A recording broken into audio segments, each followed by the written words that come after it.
Ensuite, une question de Josette qui est très intéressante. Là où je ne te rejoins pas, entre parenthèses, peut-être pour l'instant, on va voir si j'arrive à te convaincre, c'est sur les plantes. En tant qu'hygiéniste, je pense que la plante vient masquer la véritable cause et apporter une petite toxémie supplémentaire. Mais à voir, je fais comme toi, j'observe. Peut-être que les plantes peuvent apporter un soulagement momentané qui aide à passer le cap de l'auto-guérison. Euh, Les plantes, elles sont dans la nature. Je ne vois pas en quoi les plantes viennent masquer la véritable cause. Tous les primates anthropoïdes consomment des plantes dites médicinales, c'est-à-dire des plantes à fort tanin.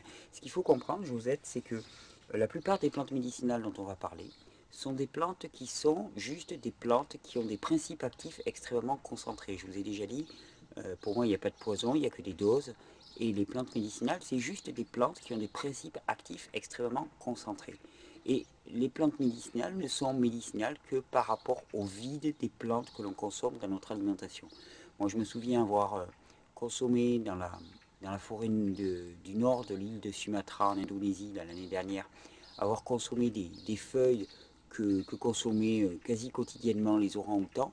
Je peux vous dire que c'était astringent, amer à un point incroyable. Or, quand on sait que l'astringence et l'amer sont les principes essentiels pour faire bouger la lymphe, bien, je me suis rendu compte qu'au quotidien, les orang-outans prenaient des plantes médicinales au regard d'un humain, on va dire. Donc pour moi, la consommation de plantes médicinales, elle est juste naturelle et spontanée. Euh, qui plus est, c'est une très bonne solution parce qu'il ne s'agit pas de supprimer un symptôme, on va directement régénérer l'organe pour lui permettre à lui de réaliser les opérations de détoxination. C'est un peu comme dans les jeûnes. Longtemps, il y a eu l'approche théorique hygiéniste du jeûne, du très long jeûne, 21 jours, plus de 21 jours même, de strict jeûne à l'eau. Et puis un jour, on s'est rendu compte, c'est M. Mosseri en a très bien parlé, et bien qu'il y avait un moment où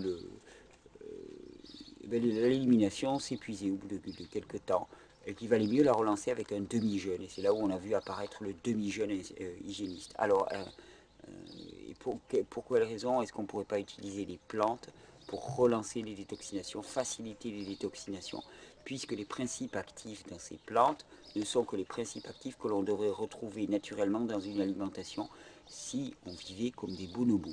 Or, techniquement, on ne vit pas comme des bonobos. Sur nombre de points, je le regrette, surtout à voir leur décontraction et leur rapport les uns avec les autres. Mais voilà, je dois le reconnaître. Mais les plantes médicinales sont juste les plantes naturelles de notre biotope que nous devrions consommer tous les jours, dans des quantités guidées par notre instinct. Voilà. Donc pour moi, la question, elle ne se pose vraiment pas.